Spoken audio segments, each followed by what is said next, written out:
Well, what better way to start? We have a big-time guest to start off our show today. Teresa, why don't you go ahead and take over the intro? Tell us who we have joining us here right now. Well, we have the folks from Blackhawk Aerospace today. Sorry. And with me on my right here is Jim Allman, one of the founding partners of Blackhawk.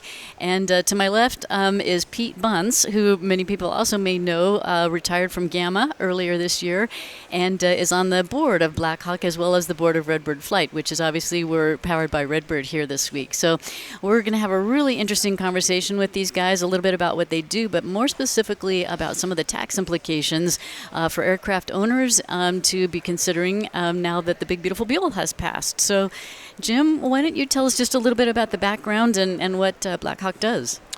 Well, we started the company about 27 years ago, and from an idea that I had from working from another company that did piston engine upgrades. So I thought this would be a great opportunity or a great business to do it in the turboprop world.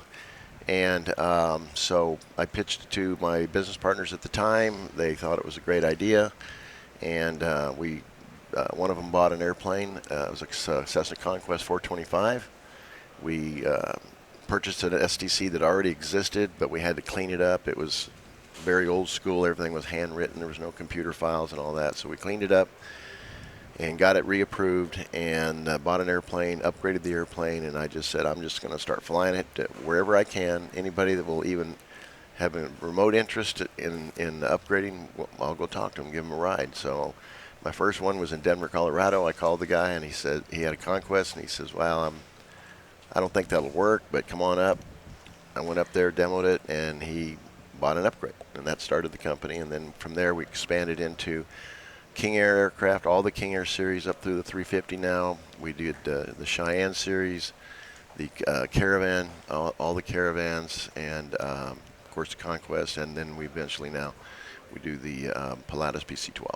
Fantastic, yeah. So at the time you started, the idea of doing an engine upgrade on a turboprop was not really being done. Yeah, there was a couple of companies doing it on a very small scale, and I had much bigger plans and dreams. I thought, that to do one or two or three or four a year was not a business model I wanted to be a part of. So my vision at the time was to eventually do 20, 30, 40 airplanes a year.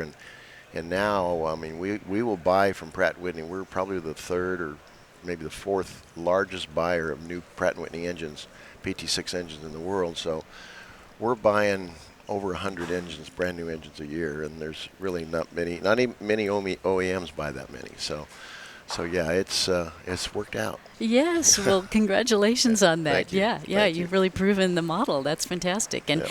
and obviously we may talk about it a little later, but there's some other business units that have been Sure. added on over time too. But let's just turn it over to Pete here for a moment. Now, Pete, as we start to think about these depreciation issues, how would you want to give us a little bit of the history? You were very involved in the development of what is now become the law and or the regulation, and how did we get to where we are, and how does that benefit consumers? Well, Teresa, even before I came to Gamma, so this is more than 20 years ago, bonus depreciation was looked at as a way to stimulate the industry in poor economic times. And everyone knows our industry goes in cycles. And so bonus depreciation would be implemented, which accelerated a normal depreciation schedule that businesses have for any type of equipment. And the whole intent was to stimulate manufacturing, domestic manufacturing in the U.S. So we used this, coming out of the Great Recession, while I was at Gamma, we used it. And we would go up on the Hill and lobby for it hard in both the House and the Senate. And over time, then that would wane, and then we would regenerate it when we needed it again. And it became a very useful tool. But you work those issues with the tax committee. So, we work authorization for like the FAA reauthorization bills and that. We work with the appropriators for annual appropriations. On the taxing bills, that doesn't happen all the time. There's only certain points in time where you can actually go in, work with the taxing committees up on the Hill to be able to get legislation through. Over the last several years and during the last administration, the depreciation schedule and bonus depreciation was waning. And obviously, we have been constrained within our industry because of supply chain and because of the drain of a lot of experienced labor and everything. So there was a receptive audience when the new administration came in and the new Congress to be able to say, okay, we're going to take up the tax bill was, or the taxes were expiring, so they could use reconciliation to go ahead and start the process. So there were two very important pieces for our industry. One was to look at bonus depreciation. Could we get it even accelerated? A lot of people said it's bonus depreciation on steroids, and what is technically called is 100% or immediate depreciation. Other people have called it 100% expensing. But that was one element. The other one was the R&D tax credit, because before it was stretched out over such a long period of time, the companies couldn't use it like they really wanted to have heavy investment to try to get that return on investment and accelerate it up front. So those were the two issues that we at Gamma, representing the manufacturers, the modification companies, the maintenance organizations, really worked hard. And we were very proud that as all the sausage making happens when legislation comes through, that we got that. It's retroactive back to January at the beginning of the administration, and I really think it's going to be a key player to be able to keep us rolling on this nice trajectory that we have had coming out of COVID. It's been artificially constrained because of that supply chain and labor issues, but it's been positive growth, and it's kind of been a governor on the industry. And this is going to keep the momentum going. So I'm excited because, it's not only for new aircraft coming off the line. We can modify an aircraft. People can buy new components, props, engines, avionics, and use this 100 or immediate depreciation to their advantage. So I'm excited about it, as well as the R&D tax credit. People don't realize, you think of R&D, these big companies go ahead and do it. But I know Jim spends a lot of time, because there is a lot of R&D that has to come into being able to mate new engines with especially an older aircraft to see how we can bring it up to standards and really breathe new life into this old equipment. So, and that's why I'm excited to be with Blackhawk, because there is such value in really enhancing the safety of these older aircraft and being able to keep more of them. So we're an expanding industry. We're not constrained by a finite number of aircraft. We want more aircraft out there. Right. Well put, and thank you for the background on that. It's fun to hear from an insider how that sausage is made. So that's fantastic. And so Jim, tell us a little bit more about how the R&D credit actually does affect you, because I think Pete's right that there's the notion that the big companies that are making big whatever. But so how do you guys, like, what goes into actually figuring out this engine's going to now work with this plane and we can? Well, over the last 27 years, this mostly came out of my head. It was kind of like, I think this will work. And then I'll sit down with the engineers and say, okay, this is my idea, what I think we can do. And a lot of times, because they know, it's going to be a lot of work, they'll tell me 15 reasons why it won't work. Oh, of course. But in the end, we'd come to agreement. But there is... What we're trying to do is increase the performance of the aircraft, increase the safety of the aircraft, and modernize the aircraft. Yeah. So a lot of these airplanes were built, in the 70s, and they're still flying. Mm-hmm. And their engines were built in the 70s, and their avionics were built in the 70s. So you have to do flight test programs, and you have to figure out, will this engine fit in this airplane and not require a wing modification or anything like that. Right.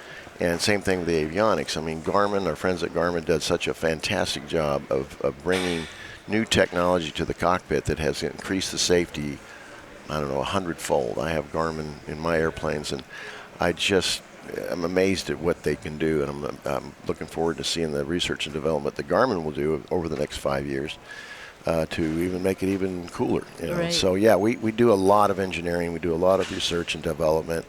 We're always looking at an airplane and saying what can we do to make that airplane safer, faster, perform better. And for a perfect example, we put a higher horsepower engine, significantly higher horsepower engine, on the Cessna Caravan. And we've sold those up into Alaska and Canada, and they have historically had an issue with icing. Yes. It builds up a lot of ice. The speed starts dropping off, and there's a little light that comes on that says you must get out of ice, basically, because you drop below this airspeed.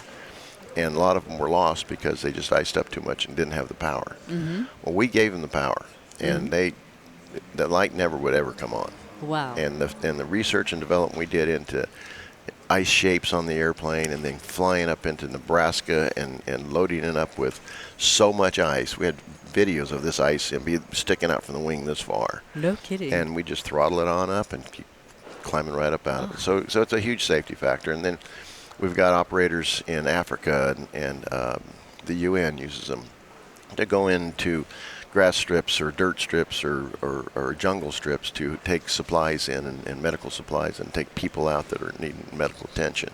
So it enables them to carry more people and more cargo in or out of these little tight strips by having that extra horsepower. So research and development is kind of 75% of what we do. Right. The other 25% is my sales team have to go out and sell it so we can have more money to do more research and development. Right.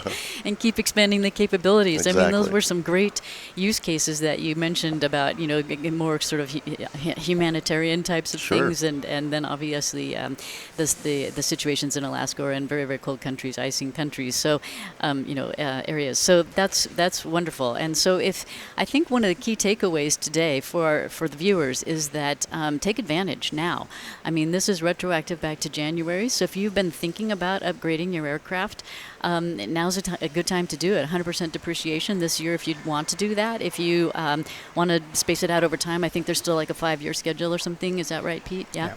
And you can take 50% up front, too, Oh. and then amortize the rest of it. Okay, yeah. So Well, it applies to engine upgrades. It applies to avionics upgrades.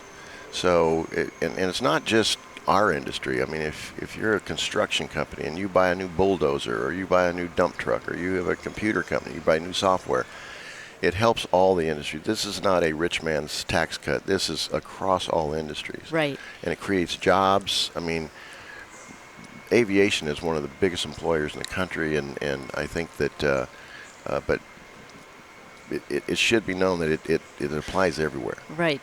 That's a good point. And I so appreciate you guys coming on today. This was a great education for the audience, and a little promo for Blackhawk too, and well Thank you. done. Congratulations on building such a wonderful company, and Thank you, Teresa. it was a real pleasure talking to you. Yeah. Thank you for coming. Yeah. Thank you, Pete. Thank you, Pete. Jim. All right. Thank If you. they want to learn a little more about Blackhawk, what is the URL?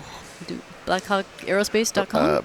Blackhawk Aerospace.aero, A-E-R-O. .aero. Okay, check out BlackhawkAerospace.aero. Thank you. Awesome. Thank you so much, gentlemen. Yep. And Oshkosh Live, powered by Redbird Flight, continues.